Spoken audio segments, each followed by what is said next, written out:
All right, thanks a lot, Nadia. Well, this next story that we're going to bring you actually took months to produce. We had this story scheduled to run on this very night for weeks. ABC2 News investigative reporter Brian Kubler spent some time inside the homicide unit of the Baltimore Police Department. Now listen, we offered to hold this story out of respect to the Baltimore Police Department and the pain coursing through the department at this hour. But the commissioner told our very Brian Kubler today, run it.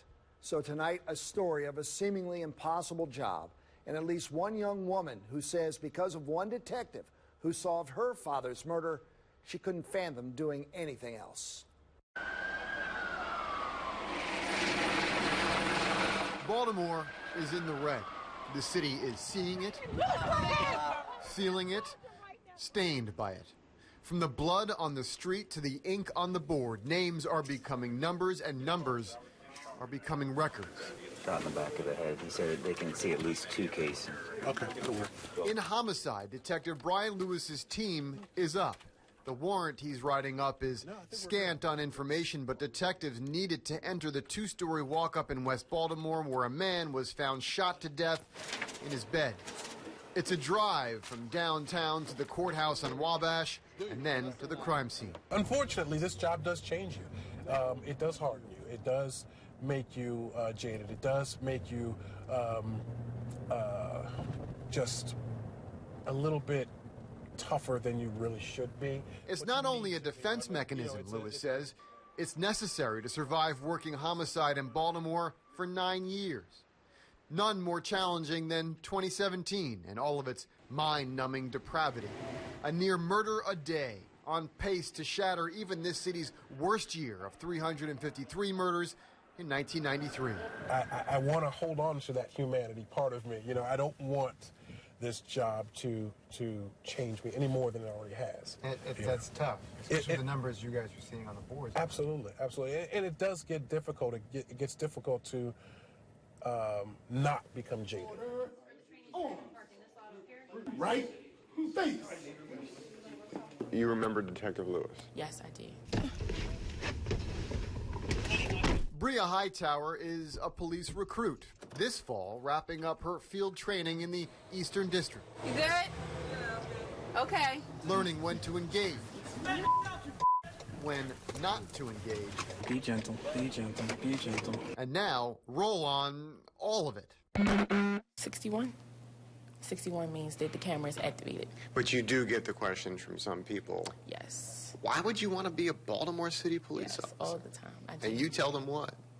Because I want to be a homicide detective. I want to be the change for Baltimore City. I want to make a difference. Hello. Hello, sir. How y'all doing? Fine. How are you? I can relate to a lot of victims out here. I feel like if you've been through the situation, you can relate more than someone who hasn't. Bria's situation came when she was just 15, when her father became a number 199 of 234 in 2008. It still hurts because, you know how sometimes I just wish I can call him up and be like, Dad, you know, what should I do in this situation? Or how should I handle this? And I can't. And it will be a lifetime struggle to ever realize she never can again. It was 9 years ago, almost to the day, that Bria's dad was stabbed to death. Murder is not a pain that fades.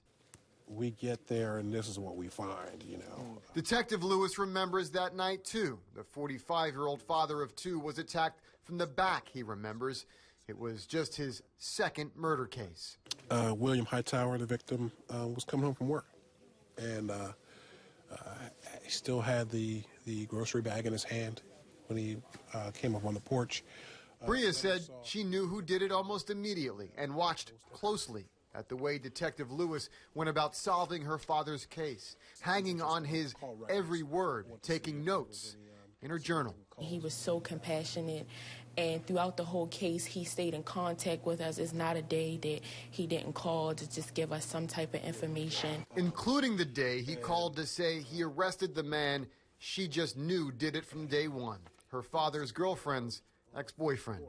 She thought then, as she does now, Solving murders is what she needed to do. I'm just glad that I'm able to, you know, be a motivation for some people, like how Detective Lewis was a motivation for me. Ready, front!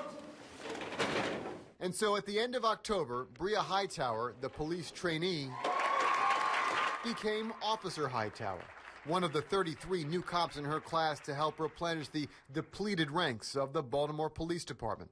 Her badge pinned by the man who closed the case on her father. There she is. And unwittingly opened a near decade-long drive to do for others what he did for her. Do it. Your dad would be so incredibly proud. Would be so proud of you. From sorrow to strength, from victim to policewoman. Officer now, Officer Hightower. That's right. It's for real now. Yes, it is. It feels so amazing. I was waiting for this day for so long, and it's finally here, and I just feel so joyful. Joy in helping a city that this year and right at this very moment is in a whole lot of pain.